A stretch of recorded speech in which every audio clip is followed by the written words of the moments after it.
Sosok Pratu Mardwi Miftahul Ahyar, prajurit marinir TNI Angkatan Laut yang gugur dalam kontak tembak dengan kelompok kriminal bersenjata Papua pada Jumat 22 April 2022. Pratu Mardwi Miftahul Ahyar merupakan prajurit TNI Angkatan Laut asal Lamongan, Jawa Timur. Diberitakan kontak tembak terjadi saat KKB Papua menyerang kembali pos Satgas Kodim Mupe Yonif 3 Mar di distrik Kalikobe di Kabupaten Duga, Papua pada Jumat 22 April 2022. Pratu Dwi Miftahul Ahyar gugur setelah terkena tembakan.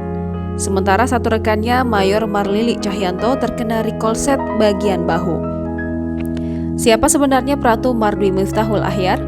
Diketahui, Pratu Mardwi Miftahul Ahyar bertugas di pos Satgas Kodim Mupe Yonif 3 Mar bertempat di Kalikote. Pratu Mardwi Miftahul Ahyar diketahui tinggal di Jalan Sumowi Harjo RT 3 RW 10, Kelurahan Babat, Kecamatan Babat, Lamongan, Jawa Timur.